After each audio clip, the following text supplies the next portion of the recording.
Di sini saya akan menjelaskan mengenai evaluasi kurikulum. Pembahasan yang pertama yaitu mengenai A. Pengertian evaluasi, B. Tujuan evaluasi, dan C. Fungsi evaluasi.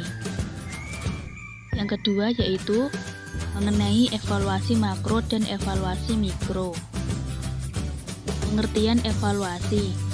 Evaluasi adalah proses memperoleh informasi untuk menimbang kebaikan kinerja siswa. Evaluasi merupakan suatu proses yang direncanakan untuk memperoleh informasi tentang pencapaian suatu tujuan. Riza Umar menjelaskan bahwa evaluasi berasal dari kata kerja to evaluate, yang salah satu artinya adalah melihat atau menimbang apakah suatu program yang telah selesai dikerjakan memang menghasilkan apa yang telah ditetapkan sebagai tujuan dari program tersebut.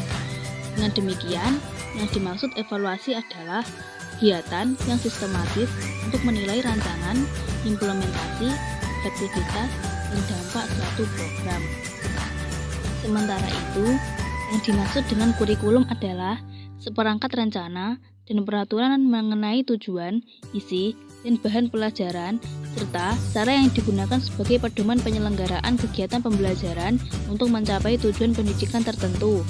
Dengan demikian, yang dimaksud dengan evaluasi kurikulum adalah suatu kegiatan ilmiah yang sistematis untuk menilai rancangan, implementasi, efektivitas, dan dampak suatu kurikulum.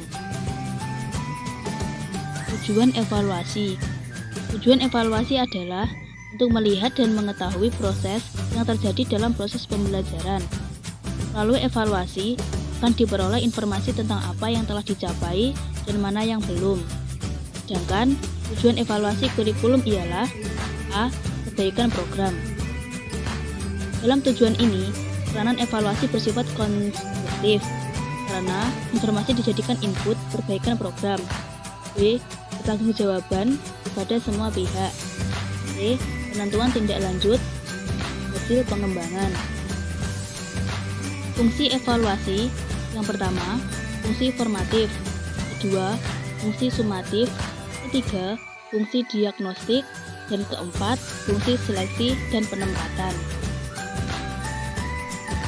Formatif adalah fungsi evaluasi untuk memberikan informasi dan pertimbangan sebagai upaya untuk memperbaiki suatu kurikulum atau kurikulum improvement.